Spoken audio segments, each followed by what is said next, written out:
கிறிஸ்துவுக்குள் பிரியமானவர்களே, மத்தேயு 19 அதிகாரம் 24 இப்படியாக கூறுகிறது.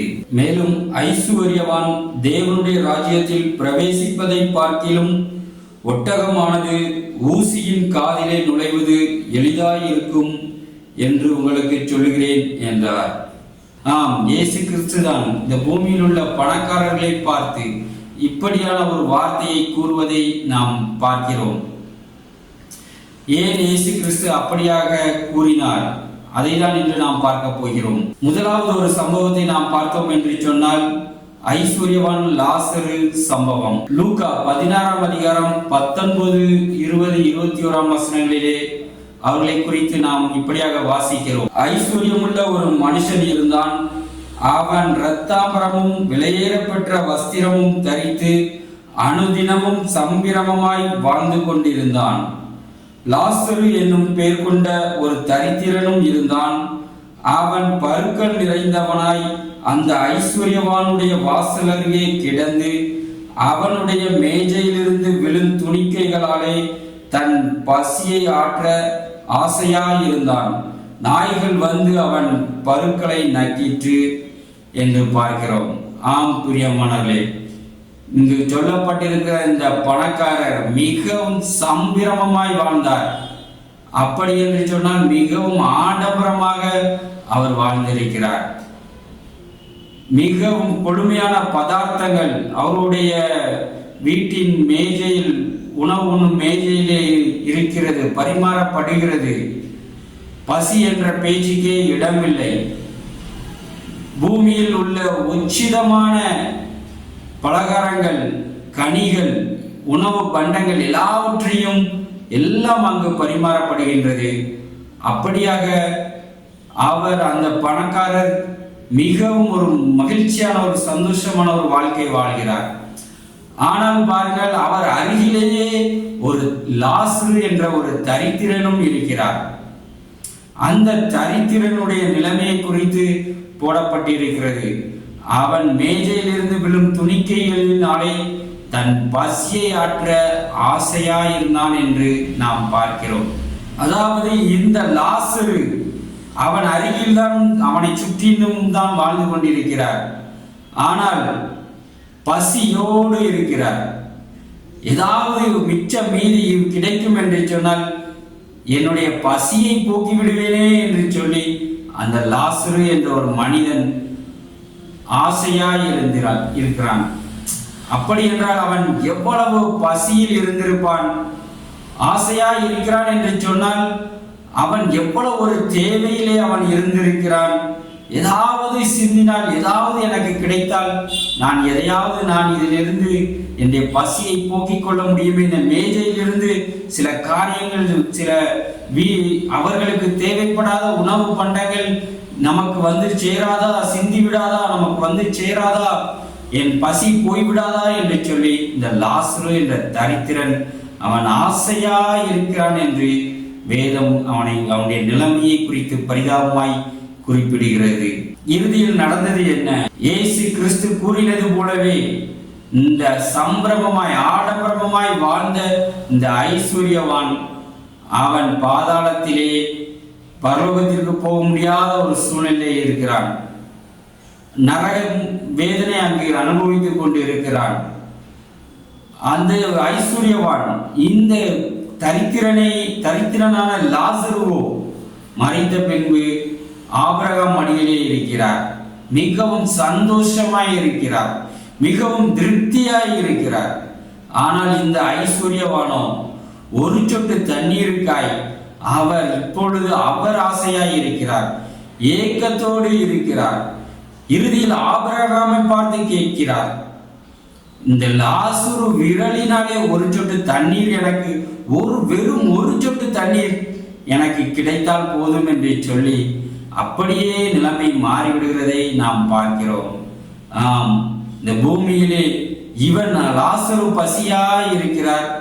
ஆனால் பூமி மறு வாழ்க்கையிலே நாம் பார்த்தோம் என்று சொன்னால், பூமிக்குரிய வாழ்க்கை முடிந்து மறு வாழ்க்கையிலே நாம் பார்ப்போம் என்று சொன்னால், இந்த ஐஸ்வர்யவான் பசியோடு இருக்கிறார், தாகத்தோடு இருக்கிறார்.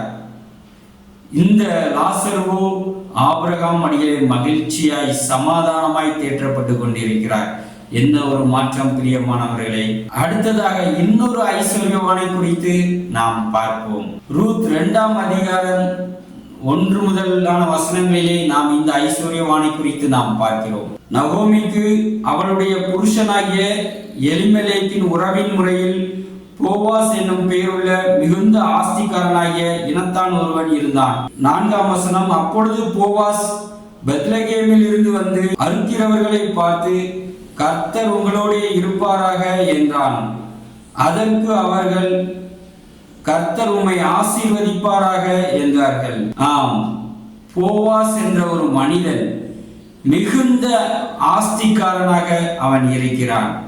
அப்படிப்பட்டவன் பெத்லகேமில் இருந்து அவன் வருகிறான். அவன் அங்கு அவனுடைய வயல்வெளியிலே வேலை செய்கிற, பயிர்களை அறுத்து கொண்டிருக்கிற, வேலை செய்து கொண்டிருக்கிறவர்களை போய் அவன் வந்தவுடன் விசாரிக்கிறான். கர்த்தர் உங்களோடு இருப்பாராக என்று சொல்லி அவர்களை ஆசீர்வதிப்பதை நாம் பார்க்கிறோம். அவர்களும் திரும்ப மறுமொழியாக கர்த்தர் உம்மை ஆசீர்வதிப்பாராக என்று சொல்லி அவர்களும் மனதார ஆசீர்வதிக்கிறார்கள். ஆம், அவனை சுற்றிலும் இருக்கிற ஒரு வேலைக்காரர்கள் தான். ஆனால் வந்தவுடன் எவ்வளவு கரிசனையாய் அவன் போய் அவர்களை விசாரிக்கிறான். எவ்வளவு அழகாக கர்த்தர் உங்களோடு இருப்பாராக என்று சொல்லி அவர்களை ஆசீர்வதிக்கிறான். அவர்களும் மறுமொழியாக மிகுந்த சந்தோஷத்தோடு அவனை ஆசீர்வதிப்பதை நாம் பார்க்கிறோம். அப்படி என்று சொன்னால் அவனுடைய வேலைக்காரர்களை, அவனை சுற்றி இருக்கிறவர்களை அவன் விசாரிக்கிறதை நாம் பார்க்கிறோம். ஆம், இந்த பணக்காரனாகிய போவாசுடைய வம்சத்தில் தான் இயேசு கிறிஸ்து பிறக்கிறார். அப்படி என்று சொன்னால் இயேசு கிறிஸ்து, தேவன் இந்த போவாசை ஆசீர்வதிக்கிறார், நேசிக்கிறார், பிரியமாயிருக்கிறார் என்றுதான் அர்த்தம். ஆம் பிரியமானவர்களே, இன்றும் கூட நான் யாருக்கும் எந்த தீமையும் நான் செய்வதில்லை, யாருக்கும் எந்த கெடுதலும் நான் செய்வதில்லை, ஆகவே நான் ஒரு நீதிமான், நல்லவன் என்று மனிதர்கள் கூறுவதை நாம் பார்க்கிறோம். இது சரியாக இருக்கிறது என்று சொல்வார்கள். ஏனென்றால் இது மனித நீதி, மனிதன் குறிப்பிடுகின்ற ஒரு நீதி. ஆனால் வேதத்திலே தேவனுடைய நீதி என்று ஒன்று இருக்கிறது. அந்த நீதி, நீ தீமை செய்யவில்லை சரிதான், ஆனால் நீ நன்மை செய்தாயா என்று நம்மை பார்த்து கேள்வி கேட்கிறது. ஒருவேளை நாம் நன்மை செய்யாமல் இருப்போம் என்று சொன்னால் தேவன் நீதி சொல்லுகிறது, நீ ஒரு பாவி என்று. அப்படியாக தான் தேவன் ஆதியிலே காயினை பார்த்து கூறினார். ஆபேலின் காணிக்கையை அங்கீகரித்தார், ஆனால் காயினுடைய காணிக்கையை அங்கீகரிக்கவில்லை. அதனால் காயினுடைய முகநாடி வேறுபடுகிறது கோபத்தினால். அப்பொழுதுதான் தேவன் இந்த காரியத்தை காயினுக்கு உணர்த்துகிறார். ஆதியாகமம் 4ஆம் அதிகாரம் 7ஆம் வசனத்திலே அதை நாம் பார்க்கிறோம். நீ நன்மை செய்தால் மேன்மை இல்லையோ? நீ நன்மை செய்யாதிருந்தால் பாவம் வாசற்படியில் படுத்திருக்கும். ஆம், நாம் நன்மை செய்ய வேண்டிய நேரம் செய்யாமல் இருந்தோம் என்று சொன்னால் நேரடியாக பாவம் நம்மை தேடி வருகிறது. நம்மை சுற்றிலும் பாவம் தான் நம்மை சூழ்ந்து கொள்ளுகிறது. அப்படியானால் நாம் ஒரு பாவியாக நாம் மாறுகிறோம். ஆகவேதான் அந்த பாவம் நம்முடைய வீட்டிலே பங்குள்ளதாய் நம்முடைய வீட்டு வாசற்படியிலே அது படுத்திருக்கிறது என்று தேவன் கூறுவதை நாம் பார்க்கிறோம். ஆம், நன்மை செய்யாமல் போனோம் என்று சொன்னால் அப்படியானால் நாமும் ஒரு பாவிதான். இன்னொரு சம்பவத்தை வேதத்திலே நாம் பார்ப்போம் என்று சொன்னால், தேவன் இந்த நன்மை செய்வதை எவ்வளவாய் விரும்புகிறார், முக்கியத்துவப்படுத்துகிறார் என்பதை நம்மால் புரிந்து கொள்ள முடியும். கொர்நேலியு என்ற ஒரு மிகப்பெரிய 100க்கு அதிபதி வாழ்கிறார். அவர் இஸ்ரவேல் தேசத்தார் அல்ல, புறஜாதி மனிதன் தான். ஆனால் அவன் என்ன செய்கிறான்? அப்போஸ்தலர் 10ஆம் அதிகாரம் 1ஆம் வசனத்திலே அவரை குறித்து இப்படியாக கூறப்பட்டிருக்கிறது. இத்தாலியா பட்டாளம் என்னப்பட்ட பட்டாளத்திலே 100க்கு அதிபதியாகிய கொர்நேலியு என்னும் பெயர் கொண்ட ஒரு மனுஷன் செசரியா பட்டணத்திலே இருந்தான். அவன் தேவ பக்தி உள்ளவனும் தன் வீட்டார் அனைவரோடும் தேவனுக்கு பயந்தவனுமாய் இருந்து ஜனங்களுக்கு மிகுந்த தர்மங்களை செய்து எப்பொழுதும் தேவனை நோக்கி ஜெபம் பண்ணி கொண்டிருந்தான். எப்பொழுதும் தேவனை நோக்கி ஜெபம் பண்ணுவது மாத்திரமல்ல, மிகுந்த தான தர்மங்களை ஜனங்களுக்கு அவன் செய்து ஜெபம் செய்து கொண்டிருந்தான் என்று வேதத்திலே அவனை குறித்து போடப்பட்டிருக்கிறது. அப்படிப்பட்ட கொர்நேலியு முன்பதாக ஒரு தேவ தூதன், தேவனால் அனுப்பப்பட்ட ஒரு தூதன் வந்து என்ன கூறுகிறார் தெரியுமா? அப்போஸ்தலர் 10ஆம் அதிகாரம் 4ஆம் வசனத்திலே அதை குறித்து நாம் இப்படியாக வாசிக்கிறோம். உன் ஜெபங்களும் உன் தர்மங்களும் தேவனுக்கு நினைவூட்டுதலாக அவர் சந்நிதியில் வந்தெட்டி இருக்கிறது என்று அவன் கூறுகிறான். அவனுடைய ஜெபங்களும் அவனுடைய தர்மங்களும் தேவனுடைய சந்நிதியில் போய் எட்டியிருக்கிறதாம். தேவனுடைய சந்நிதியில் வெறும் ஜெபம் மாத்திரம் போய் எட்டவில்லை, அவன் ஏழை மக்களுக்கு செய்த உதவிகள், தான தர்மங்கள் வந்து எட்டியிருக்கிறது என்று வேதம் கூறுகிறது. பிரியமானவர்களே, ஆகவேதான் வேதம் இப்படியாக கூறுகிறது, ஏழைக்கு இறங்குகிறவன் கர்த்தருக்கு கடன் கொடுக்கிறான் என்று சொல்லி.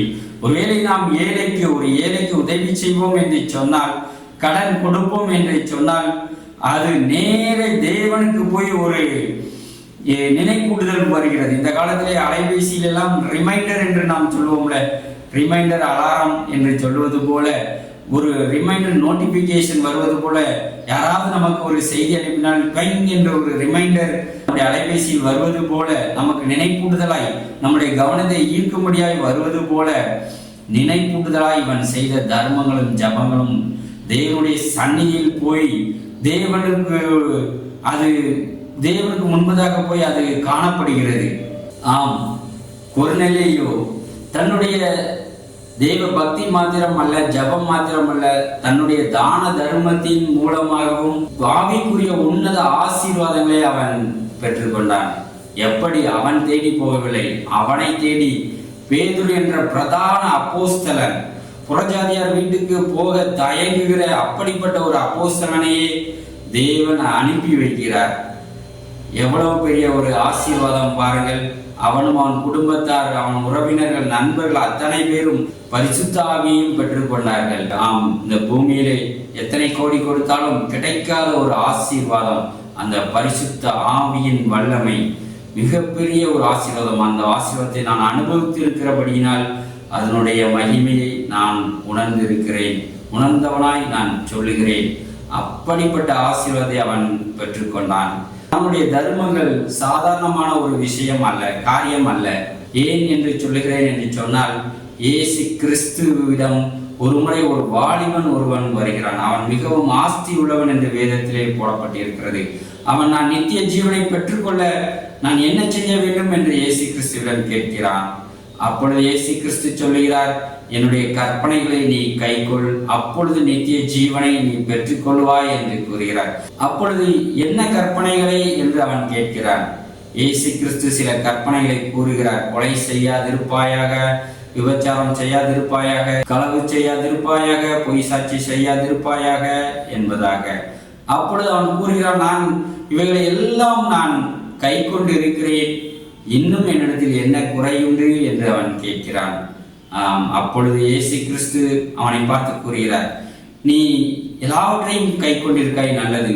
நீ இன்னும் பரிபூர்ணமான ஒரு சர்க்குணராய், ஒரு குணசாலியாய் நீ மாற வேண்டும், இருக்க வேண்டும் என்று சொன்னால் நீ உன்னுடைய ஆஸ்திகளை எல்லாம் விற்று தரித்திரக் கொடு என்று சொல்கிறார். மத்தேயு 19ஆம் அதிகாரம் 20-21 வசனங்களில் இப்படியாக நாம் பார்க்கிறோம். அந்த வாலிபன் அவரை நோக்கி, இவைகளை எல்லாம் என் சிறு வயது முதல் கை கொண்டிருக்கிறேன், இன்னும் என்னிடத்தில் குறைவு என்ன என்றான். அதற்கு இயேசு, நீ பூரண சர்க்குணனாய் இருக்க விரும்பினால் போய் உனக்கு உண்டானவைகளை விற்று தரித்திரருக்கு கொடு, அப்பொழுது பரலோகத்தில் உனக்கு பொக்கிஷம் உண்டாயிருக்கும், பின்பு என்னை பின்பற்றி வா என்றார். எல்லாவற்றையும் தரித்திரருக்கு நீ விற்று கொடு, உன்னுடைய ஆஸ்திகளை, அப்பொழுது உனக்கு பரலோகத்தில் பொக்கிஷம் உண்டாயிருக்கும். இதன் மூலம் நீ மிகவும் பரிபூர்ணமான பூரணமான ஒரு குணசாலி, சர்க்குணன் என்பது விளங்கும் என்று இயேசு கிறிஸ்து கூறுகிறார். அதற்கு அந்த வாலிபன் என்ன செய்கிறான் தெரியுமா?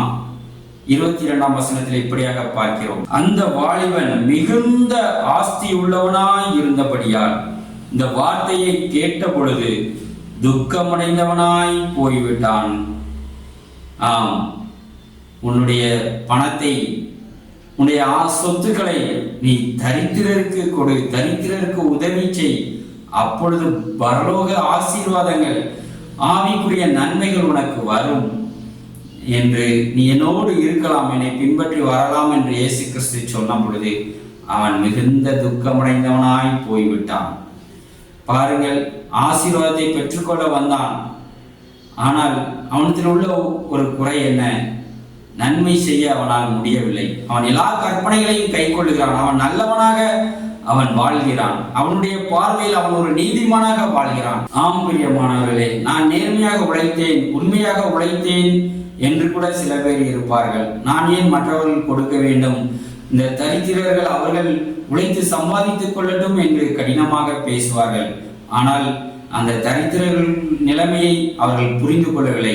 அவர்கள் எவ்வளவோ முயன்றும் கூட அவர்களால் சம்பாதிக்க முடியாத ஒரு ஆசீர்வாதம் தான் இந்த ஐஸ்வர்யவான்களுக்கு இருக்கிறது.